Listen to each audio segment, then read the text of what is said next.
I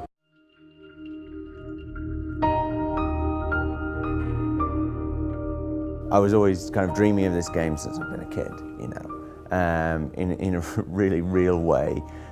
I didn't think, oh, I'll make that game. I just thought, wouldn't it be cool if there was a game where, and I think everyone has had that. I think I heard somebody saying it's like a pitch from a child, basically, which is like, you know, there'll be a universe and you can go everywhere and you can have a ship and you can shoot lasers and, you know, all that kind of thing. It's like the most childish idea for a game in the world. And it was really fueled by sci-fi as I had always experienced it, which was books that I'd grown up with, like actual science fiction.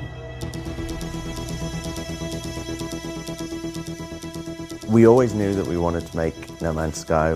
At the time, that was called Project Skyscraper, because we wanted a big, ambitious name for it. But we always knew the type of game we wanted to make, and we'd known it before we even started Hello Games, and we had talked about it at that point. And we knew that Joe Danger was going to be a stepping stone towards that. The Joe Danger series, which was like 4 games in the end, like 2 on console and 2 on mobile, they were like a complete labor of love, you know. Like, I love those games still. A lot of people did, and they were way more successful than we thought they would be or had any right to be, because we were so terrible at everything apart from making games.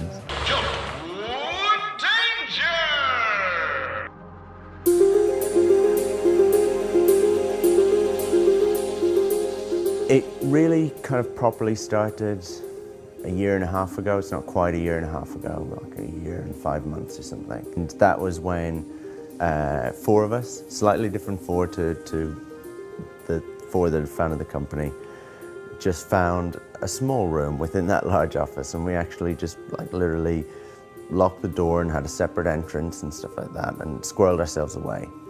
And we started working on a prototype for No Man's Sky. And we actually didn't show the rest of the team because we just wanted almost the pressure and the isolation, almost like it was a startup within this small studio that had to prove themselves. And so we worked for a year actually on that prototype, which then turned into something much bigger, which is what we first showed at the VGXs. World premiere.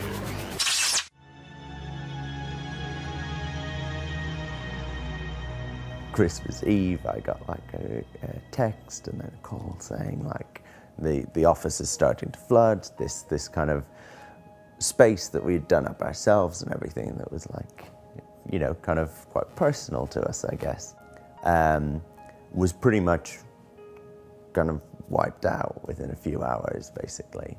And we were back on our feet in a really crappy, lo-fi way, you know, within a couple of weeks actually we were set up, and that was definitely like indie development in like a microcosm. It was like the highs of like, you've announced a game, people love it, you know, you've been flooded, you're destitute, everything's gone, it's wiped out, go bankrupt. So yeah, it was a crazy couple of months, but man, like my faith in the community, like games, the community in general, was completely restored at that point, you know.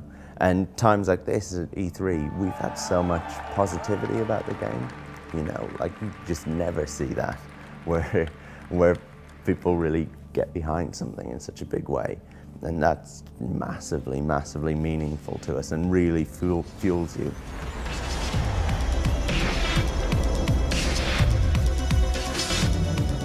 There is this thing that it's set in this infinite procedurally generated universe, but that's actually not why we're making the game. We're not making some sort of tech demo or something like that. We had the idea of making a game that felt true to the kind of sci-fi books that we'd grown up with, the kind of idea of that, the fantasy of that. And we wanted to deliver on that, and to do that we had to create the universe for you to explore, because that's the feeling that we wanted you to have for one of the first times in games to actually land on a planet and for nobody to know what was on that planet. Not the creator of the game, not anyone else, because no one else has ever been there before. Give everyone a spaceship, start them all on a different planet.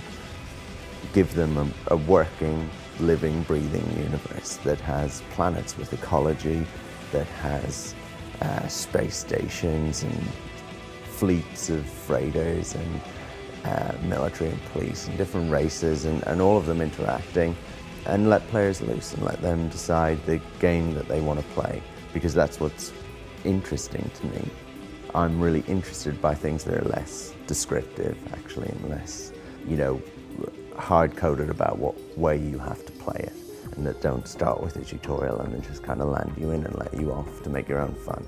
Having said that, it isn't just like some sort of empty blank canvas. There is a lore to the universe, and there are decisions that we make based on that, and it has a personality.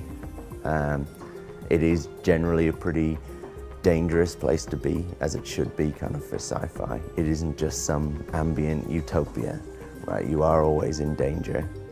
Actually, everyone starts on a different planet, but everyone starts on a different planet on the outside edge of the galaxy. And they all share that same galaxy. And for most people, they will try and make the journey to the center of the galaxy. And there's a reason why you would want to do that.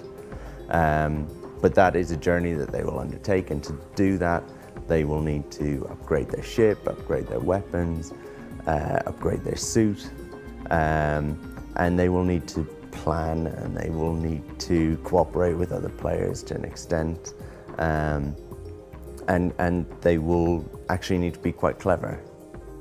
And there is a game beyond that, and you can continue to play.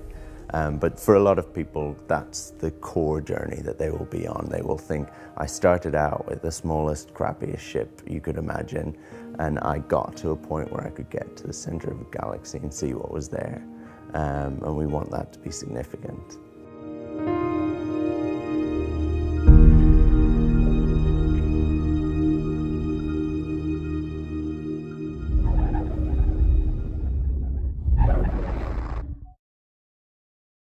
PlayStation